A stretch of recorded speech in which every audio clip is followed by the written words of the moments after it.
Okay दोस्तों, तो अब हम लोग कुछ और क्वेश्चन देखते हैं इस क्वेश्चन सीरीज का लास्ट स्लॉट। लेट्स सी क्या इसमें मेरे पास एक स्टेप पुली है। जो ये वाला स्टेप पुली है वो 3 स्टेप पुली है और ये वाला जो है वो मेरा 2 स्टेप पुली है। जो लेफ्ट का स्टेप पुली है उसका रेडियस रेशियो है 1:3:5 और जो राइट वाले का रेशियो है वो है 1:2। तो अब सवाल ये पूछा गया है जो VB और VA इन दोनों के बीच में मेरा क्या रिलेशन होने वाला है, राइट? ओके दोस्तों, सो नाउ चालू करते हैं इसमें। So let's see how to proceed. Step pulley वाले क्वेश्चन में हम जानते हैं पावर थ्योरम हमारे लिए किसी काम का नहीं होता है, राइट? सो पहले मैं लेफ्ट वाला स्टेप पुली को राइट वाला स्टेप पुली को एनालाइज करता हूं क्योंकि उसको एनालाइज करना थोड़ा आसान है, ठीक है? सो यहां से अगर मेरा VB कनेक्टेड है, ब्लॉक B मेरा कनेक्टेड है, ठीक है? ये है मेरा R1 और ये है मेरा R2। नाउ यहां पर मेरा लेफ्ट से में स्ट्रिंग कनेक्टेड है। सो मान लो ये वाला नीचे आता है by an amount of x। तो ऑब्वियस सी बात है ये धागे को x अमाउंट से खींचेगा, तो इस वाले का जो एंगुलर रोटेशन होगा, इस वाले का जो एंगुलर रोटेशन होगा that will be simply equals to, हम जानते हैं x/r2। ये इसका एंगुलर रोटेशन होने वाला है और उतना ही एंगुलर रोटेशन मेरा R1 वाले का ही भी होने वाला है। तो ये वाला जिस अमाउंट से इसको खींचेगा, इसको अगर मैं x' बोलता हूं, x' will be simply R1 into theta.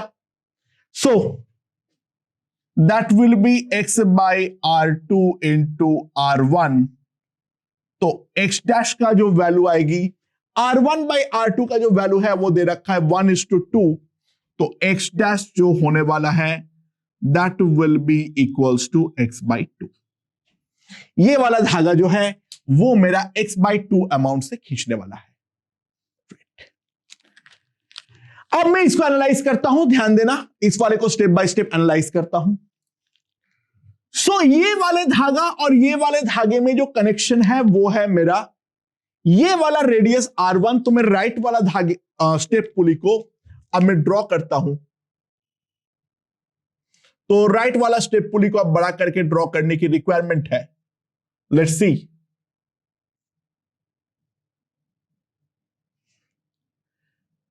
सो ये है सबसे पहले इनर रेडियस है R1, फिर है R2, फिर है R3।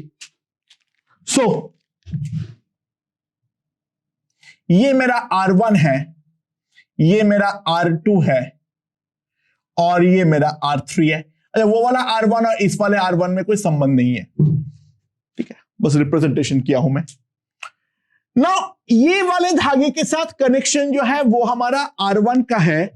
सो यहां पर अगर हम ध्यान दें, यहां पर अगर नीचे आया है तो x/2 से धागा खींचा है, तो यहां पर भी जो हमारा धागा है वो हमारा सेम अमाउंट x' से खींचेगा। वो इस तरीके से घूमने वाला है, राइट? ये वाले को तो धागा अब रिलीज करना पड़ेगा। तो ऑब्वियस सी बात है ये जितने अमाउंट से खींचेगा बाय अमाउंट ऑफ x', उतना ही अमाउंट से यहां पर धागे को खींचना पड़ेगा। सो सिंपल सी बात है, यहां पर जो x' होगा that will be equals to R1 into phi। so जो एंगल से ये रोटेट करेगा वो होगा x' by R1। ये इतना एंगल phi से हमारा रोटेट करने वाला है। नाउ अब हम लोग ध्यान दें, अब जो इसके साथ जो डायरेक्ट कनेक्शन है वो ये वाले पुली का है, ये वाले पुली का है, क्योंकि ये धागा तो यहां पर गया है।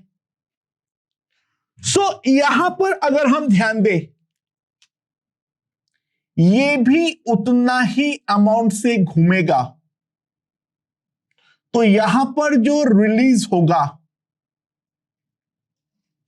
यहां पर जो रिलीज होगा वो रिलीज मेरे पास कितना होने वाला है, साफ साफ ध्यान दो, that will be equals to R2 into 5, that will be equals to R2 by R1 into 5। ये मेरा इतना अमाउंट, सॉरी एक्स डैश, इतना अमाउंट मेरा डेफिनेटली यहां पर रिलीज होने वाला है।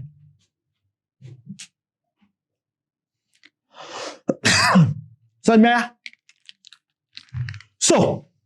अगर मैं इन दोनों धागे के बारे में सोचूं तो ये धागा एक्स डैश जितना खींचेगा और ये धागा रिलीज करेगा R2 बाई R1, तो that will be equals to 3x dash. तो यहां तक का जो नेट रिलीज हुआ है ये वाले पॉइंट पे, that will be equals to 3x dash minus x dash, that will be equals to 2x dash. ये वाले पॉइंट पे जो नेट रिलीज हुआ है वो तो इतना हुआ है। अब मैं लेफ्ट वाले पे एनालाइज करना चालू करता हूं। लेफ्ट वाला डेफिनेटली हमारा धागा जो है वो खींचने वाला है, तो ये वाला जो धागा है ये जो मेरा खींचेगा, अगर मैं ध्यान दूं तो उतना एंगल से ये भी रोटेट करेगा। तो यहां पर अगर हम ध्यान दें, यहां पर अगर हम ध्यान दें, सो यहां पर जो रैपअप होगा, यहां पर जो रैपअप होने वाला है वो रैपअप कितना होने वाला है, ध्यान देना, that will be equals to 5 R3 into theta, and theta sorry 5, और 5 का वैल्यू कितना होने वाला है, 5 I know x dash by R1, so that is equals to 5x dash. तो यहां से मेरा 5x डैश जो है वो मेरा रैपअप होने वाला है, राइट। सो अब एक एक करके सब कुछ देखते हैं। मैं ये वाला पुली के बारे में अगर सोचूं, ये वाला पुली के बारे में अगर सोचूं, सो ध्यान देना, ये वाले स्ट्रिंग पे जो नेट हमारा रिलीज है वो है 2x डैश। तो ये वाले पे नेट रिलीज अगर 2x डैश है तो ये वाला पुली कुछ अमाउंट से नीचे आएगा by an amount of x double dash. अगर मैं बोलता हूं तो ध्यान देना 2x डबल डैश, क्योंकि दोनों तरफ धागा है इसका, that must be equals to the net release. तो x double dash will be equals to x dash. तो ये वाले पुली के बारे में अगर मैं विचार किया हूं तो ये पुली x डैश अमाउंट से ही डेफिनेटली हमारा नीचे आने वाला है, राइट। और अब ये वाले पुली के बारे में समझते हैं। जो ये अगर x डैश से नीचे आ रहा है तो डेफिनेटली ये x डैश जितना धागे को रिलीज करेगा, बट ये जो रैपअप कर रहा है वो हमारा रैपअप कर रहा है by an amount of 5x dash. So ये वाले पुली के अबाउट जिसके साथ हमारा ब्लॉक ए लगा हुआ है, इधर से मेरा रिलीज हुआ है, ये वाले के कारण जो मेरा रिलीज हुआ है वो x डैश हुआ है, और इधर से जो मेरा रैपअप हुआ है वो 5x डबल डैश हुआ है, 5x डैश हुआ है। तो नेट जो रैपअप हुआ है, net wrap up will be equals to 4x dash. यहां से x डैश से रिलीज हुआ है, यहां से 5x डैश से रैपअप हुआ है, तो नेट रैपअप जो हुआ है वो हुआ है मेरा 5x dash minus x dash, that will be equals to 4x dash. और अब जो है वो इसके कारण हमारा ये वाला पुली मान लो x ट्रिपल डैश से ऊपर आता है, तो दोनों तरफ धागा होने के कारण नेट जो रैपअप होगा that will be 2x double dash, and that will be equals to 4x dash. So यहां पर जो x डबल डैश का वैल्यू आ जाए, ट्रिपल डैश का जो वैल्यू आएगी, that will be simply equals to 2x dash. और ये जितने से ऊपर गया उतने से ही तो ब्लॉक ए मूव किया है, तो ब्लॉक ए मूव किया है by an amount of 2x dash, but x dash का वैल्यू क्या है, x बाई 2। तो x ट्रिपल डैश का वैल्यू जो मेरे पास आने वाली है, that will be equals to 2 into x by 2, that is equals to x। यानी ध्यान देना, B वाला ब्लॉक अगर x से नीचे जा रहा है तो A वाला ब्लॉक डेफिनेटली x से मेरा ऊपर जा रहा है। तो B जितने से नीचे आया, A उतने से ही ऊपर गया। तो सिंपल सी बात है, VA will be equals to VB, यानी दोनों का वेलोसिटी जो होगा उनका मैग्नीट्यूड सेम होगा और डायरेक्शन उल्टा होगा। यानी जितने से बी ब्लॉक नीचे से आएगा उतने से ही ए ब्लॉक जो है वो मेरा अपवर्ड डायरेक्शन में मूवमेंट करने वाला है, राइट। तो स्टेप पुली में हमारे पास कोई ऑप्शन नहीं होता है, हमें धागा रिलीज और धागे का जो भी हम लोग रैप अप देखते हैं उसी के थ्रू आगे प्रोसीड करने पड़ेगा। पावर थ्योरम का कोई भी एप्लीकेशन हम स्टेप पुली के रिगार्डिंग प्रॉब्लम में डेफिनेटली नहीं कर सकते हैं, राइट। ओके दोस्तों, तो अगला क्वेश्चन देखते हैं, क्वेश्चन नंबर 9। तो ये ब्लॉक का सिस्टम दिया हुआ है, ये पुलिस है। ब्लॉक बी को मैं इस तरफ आगे की तरफ खींच रहा हूं with the velocity of v। तो ब्लॉक ए और पॉइंट पी और पॉइंट एम, इन तीनों का वेलोसिटी कितना होगा ये हमें निकालने की जरूरत है।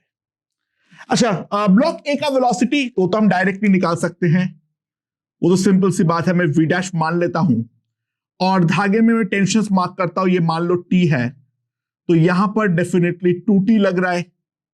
यहां पर अगर t है तो b पर भी डेफिनेटली हमारा 2t लग रहा है। तो ये 2t है, ये t है और ये भी हमारा 2t है। तो सिंपल सी बात है, मैं पावर थ्योरम अप्लाई कर दूंगा। सो ए ब्लॉक का वेलोसिटी निकालना बहुत ही ज्यादा आसान होने वाला है। सिंपली हम क्या लिखेंगे, 2t इंटू वी डैश, इसका power plus t into v dash, इसका पावर, और b वाले पे पावर जो होगा that will be simply equals to minus 2t into v, that must be equals to 0। तो 3t v dash is equals to 2v। तो मेरे पास जो ब्लॉक ए का वेलोसिटी आ जाएगी that will be simply equals to 2v by 3। Now point के velocities के लिए हम पहले ही बातचीत किए हैं, जो हमारे पास लेंथ कंस्ट्रेंट निकालने के अलावा और कोई ऑप्शन नहीं होता है। अच्छा, नाउ अगर हम पी पॉइंट को एनालाइज करें, उस पहले बात को समझे। ये वाला ब्लॉक 2v/3 से राइट पे जा रहा है, तो ये 2v/3 से जैसे ही राइट पे जाएगा तो उसके करस्पॉन्डिंग ये धागे को रिलीज करेगा और ये पूरा धागा जो है वो यहां पर हमें मिल जाना चाहिए। क्योंकि मेन बात समझो, यहां पर ये वाला जो हमारा पुली है वो फिक्स है। सो अगर मैं ए ब्लॉक को एनालाइज करूं और ए और पी का मैं पहले का पोजीशन ड्रॉ करूं, ध्यान देना, ठीक है।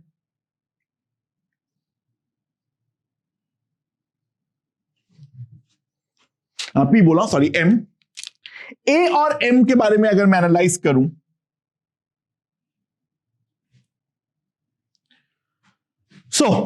ये वाला पुली हमारा फिक्स है। बाकी एम के बाद क्या हो रहा है उसके बारे में राइट नाउ ध्यान मत दो, वो पी के लिए हमें ध्यान देना पड़ेगा, राइट।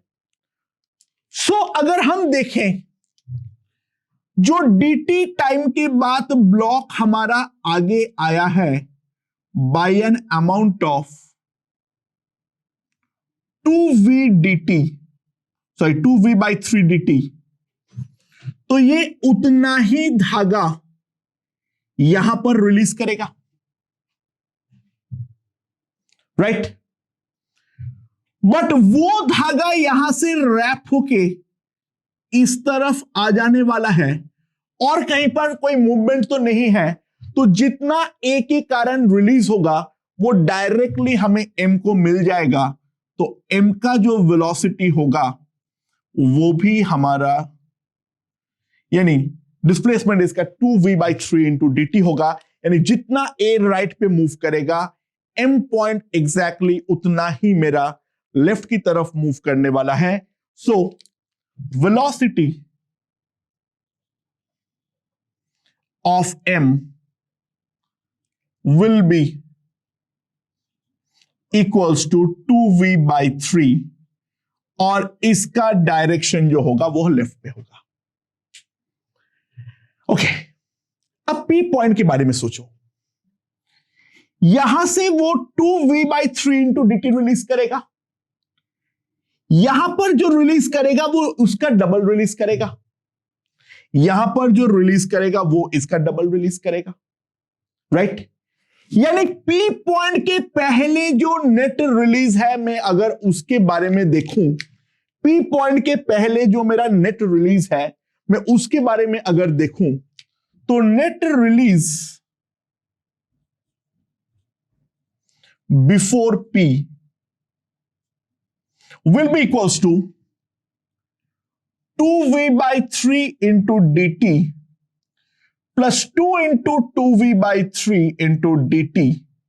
So ये आ जाएगा 4v/3 plus 2v/3 6v, यानी that is equals to 2v dt. तो मेरे पास जो velocity of m वो मेरे पास सिंपली आ जाएगा 2v और डायरेक्शन जो होगा वो इस तरफ होगा, यानी टुवर्ड्स राइट।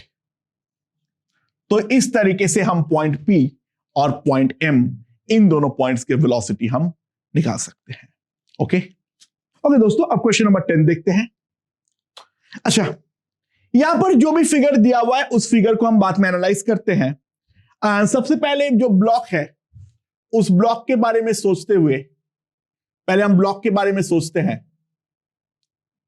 ऑब्वियस सी बात है, वेज कंस्ट्रेंट का रिलेशन को सेटिस्फाइड रखने के लिए ये वाला ब्लॉक को डेफिनेटली V से तो लेफ्ट जाना ही पड़ेगा,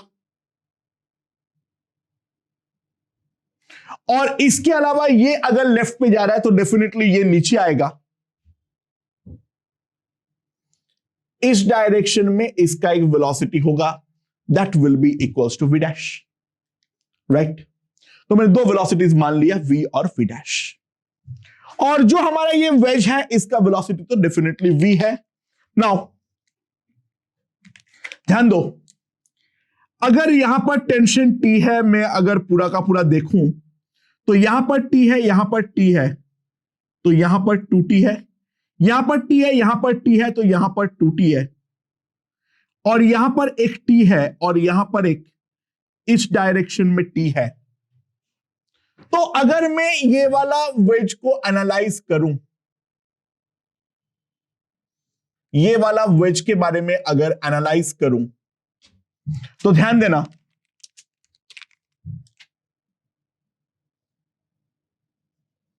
यहां पर 2T है, यहां पर 2T है, यहां पर T है, और यहां पर T है। समझ में आया? और ब्लॉक के बारे में अगर मैं एनालाइज करूं तो उसके ऊपर तो केवल एक ही टेंशन है T, जो कि इस प्रकार से है। नाउ यहां पर है V, यहां पर है V डैश, ये वाला एंगल है थीटा, ठीक है। अब इसी बात है, ये वाला एंगल भी थीटा है, एंड V को अगर मैं दो कंपोनेंट पे रिजॉल्व कर लूं,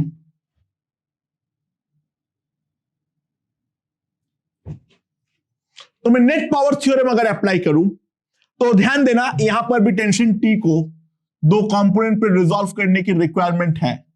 जो परपेंडिकुलर वाला कंपोनेंट है वो तो मेरा किसी काम का नहीं है, तो ये वाला इस तरफ v से मूव कर रहा है, तो इसका जो नेट पावर है 2t plus 2t plus t plus t cos theta, that is 5t plus t cos theta into v, इसका पावर होगा।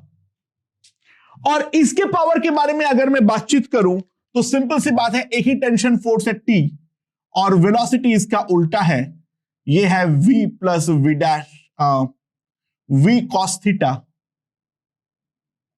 Plus v dash, right. So net जो पावर होगा that is equals to 5tv plus tv cos theta minus tv cos theta minus t into v dash.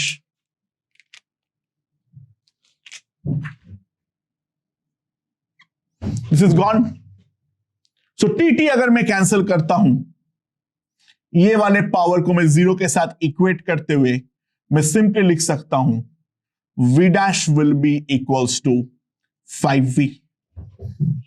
तो v dash और v में मैंने relation निकाल लिया, ठीक है।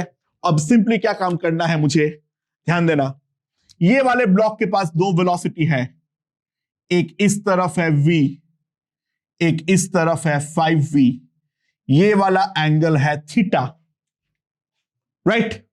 सो v नेट जो मेरे पास आने वाला है that is under root v square plus 5v का whole square plus 2 into v into 5v into cos theta, that is v into under root 26 plus 10 cos theta.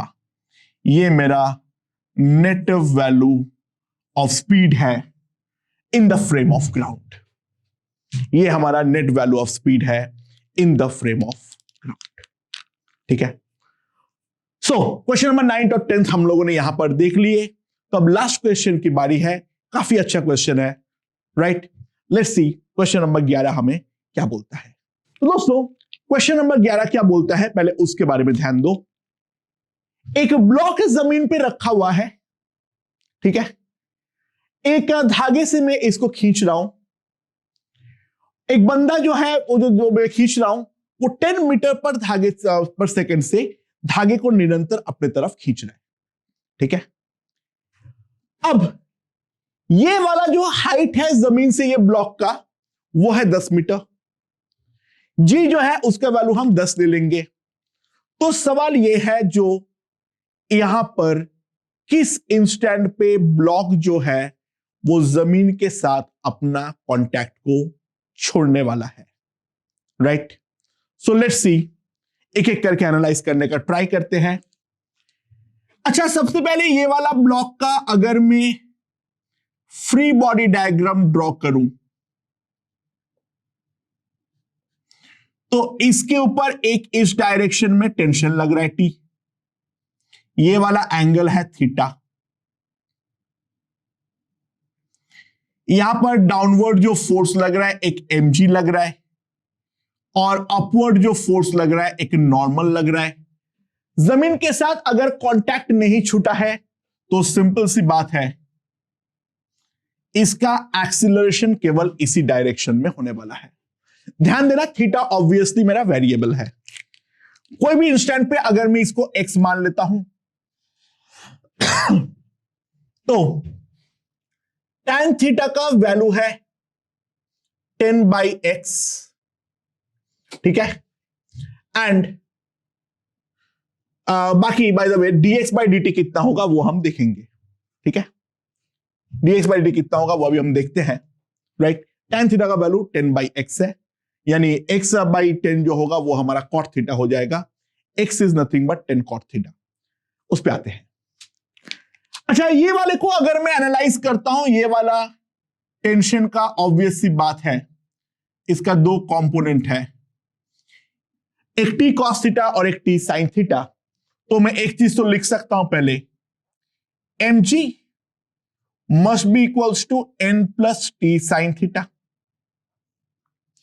पहले मैं ये लिख सकता हूं, और दूसरा मैं एक और चीज लिख सकता हूं जो t cos theta must be equals to ma।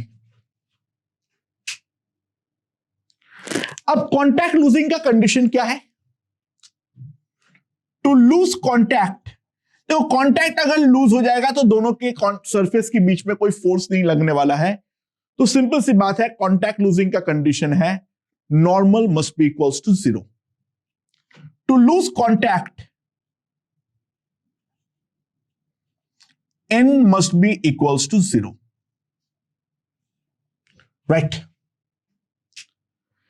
Okay, तो n अगर हमारा 0 है, सो हमारे पास क्या आ जाएगा?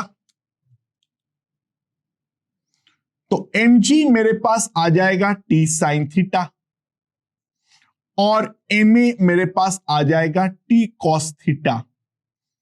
तो मेरे पास एक रिलेशन तो पहले आएगा a बाई g, अगर मैं डिवाइड करता हूं that is equals to cot theta, right?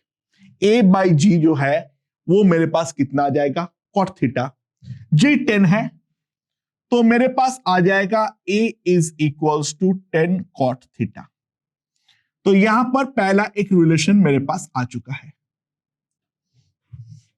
ये हमारा एक्सीलरेशन है।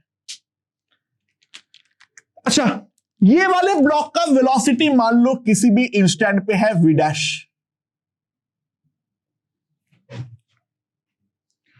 तो ये वाले ब्लॉक का हमारा अगर वेलोसिटी है v डैश, तो स्ट्रिंग के अलोंग जो कंपोनेंट है वो 10 होना जरूरी है, अदरवाइज हमारा धागे जो है वो टूट जाएंगे। यानी v डैश का जो कोसाइन कंपोनेंट है, v डैश का जो कोसाइन कंपोनेंट है that must be equals to 10, right? तो हमारे पास जो v डैश का वैल्यू आ जाएगा that will be equals to 10 sec theta.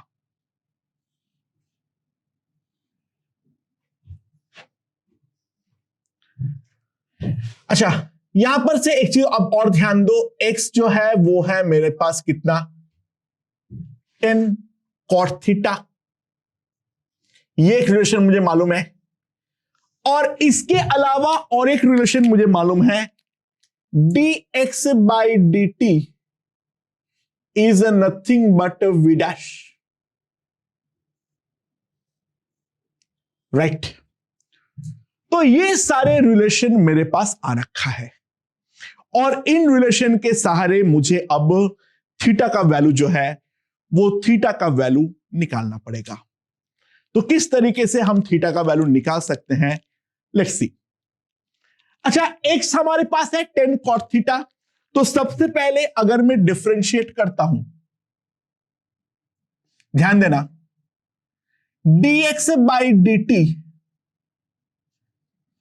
वो आ जाएगा -10 cosec square theta into D theta by D t, right? dx by D t that is equals to minus cosec square theta d theta by D t. अच्छा, okay. अच्छा, dx by D t by the way magnitude wise वहां पे v dash है, अगर मैं with sign लिखता हूं, sorry, ये माइनस v डैश है, और इसका जो वैल्यू है dx बाई डी टी वो माइनस v डैश है, तो this can be equated as -10 into sec theta. ये मेरे पास आ जाएगा। तो मेरे पास पहला इक्वेशन आ चुका है, और वो क्या है? ये। सो ऑब्वियसली बात है, मुझे जिंदगी में नफरत जिस चीज से है वो है D theta by D T. तो यहां से D theta by D T का जो वैल्यू आ जाएगी 10 cancels, that will be sec theta into sine square theta. ये मेरे पास D theta by D T का वैल्यू है। पर अगला D theta by D T का वैल्यू कहां से आएगा? अच्छा, मेरे पास v डैश का वैल्यू है 10 sec थीटा, इसको अगर मैं डिफरेंशिएट करता हूं तो एक्सीलरेशन a जो है that is equals to dv dash by dt, that will be 10 sec theta का differentiation sec theta into tan theta into D theta by dt। ये मेरे पास a का वैल्यू आ जाएगा, बट a का वैल्यू हम लोग ऑलरेडी निकाल के रखे हुए हैं 10 cot थीटा, तो सिंपल सी बात है this will be equals to 10 cot theta, तो यहां से मेरे पास दूसरा रिलेशन आ जाएगा and this 10 is again cancelled, तो यहां से D theta by D T जो मेरे पास आया that is equals to cot square theta into cos theta. ये मेरे पास D theta by D T का वैल्यू आएगी। नाउ यहां पर डी थीटा का बाई डी टी मालूम है, यहां पर d theta by D t मालूम है, तो इन दोनों d theta by D t को अगर मैं इक्वेट करता हूं sec theta into sine square theta, that must be equals to cot square theta into cos theta, right? So दोस्तों अब सबको साइन और कॉस पे ले जाओ, तो यहां पर आ जाएगा साइन स्क्वायर थीटा, सेक इधर जाके कॉस बनेगा और कॉट स्क्वायर को मैं लिख सकता हूं cos square theta by sine square theta and now multiply it over here, तो मेरे पास क्या आ जाएगा sine to the power of 4 theta is equals to cos to the power of 4 theta, ये आ जाएगा। That simply implies tan to the power of 4 theta is equals to 1. So tan theta is also equals to 1, यानी theta का जो value आ जाएगी that will be equals to 45 degrees। अच्छा, यहां पे वैल्यूज बहुत ज्यादा इंपॉर्टेंट है, अगर वैल्यू हमें खराब दिया होता, देखो थियोरिटिकली तो कुछ भी पॉसिबल है, लेकिन इसको सॉल्व करने में हम लोग की जान निकल जाती। टू द पावर 4 का इक्वेशन है, so it will be a horrendous to solve, right? So value is extremely important in this particular question।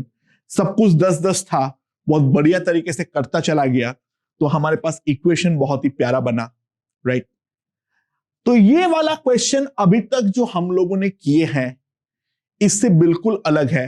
It's a one of question, इस प्रोफाइल के ज्यादा क्वेश्चन बनाना बहुत मुश्किल है, पर अगर आता है, जो अगर मान लो किसी को खींच रहा है कब लिफ्ट अप होगा, उसमें ये वाले मेथड से सॉल्व करने के अलावा और कोई ऑप्शन हमारे पास होता नहीं है। तो इसी के साथ कंस्ट्रेंट मोशन के जितने भी पॉइंट्स होते हैं और उनके एप्लीकेशन के मेथड्स होते हैं वो हम लोगों ने ढंग से पढ़ लिए हैं। अब जैसे जैसे हम एनएलएम पे या फिर कोई और भी चैप्टर पे आगे बढ़ेंगे, इन सब का एप्लीकेशन आता रहेगा। So constraint is not basically itself a topic, लेकिन कंस्ट्रेंट के अलावा बाकी कोई भी टॉपिक में पढ़ाई करना बहुत ही ज्यादा मुश्किल, मतलब इम्पॉसिबल बन जाएगा।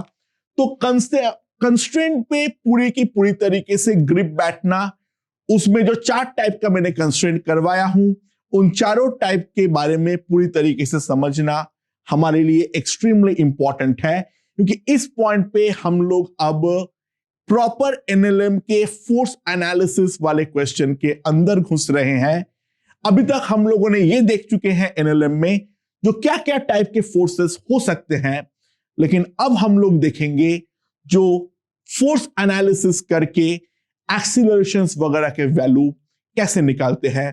But for that we definitely need constraint motion. Okay दोस्तों, थैंक यू।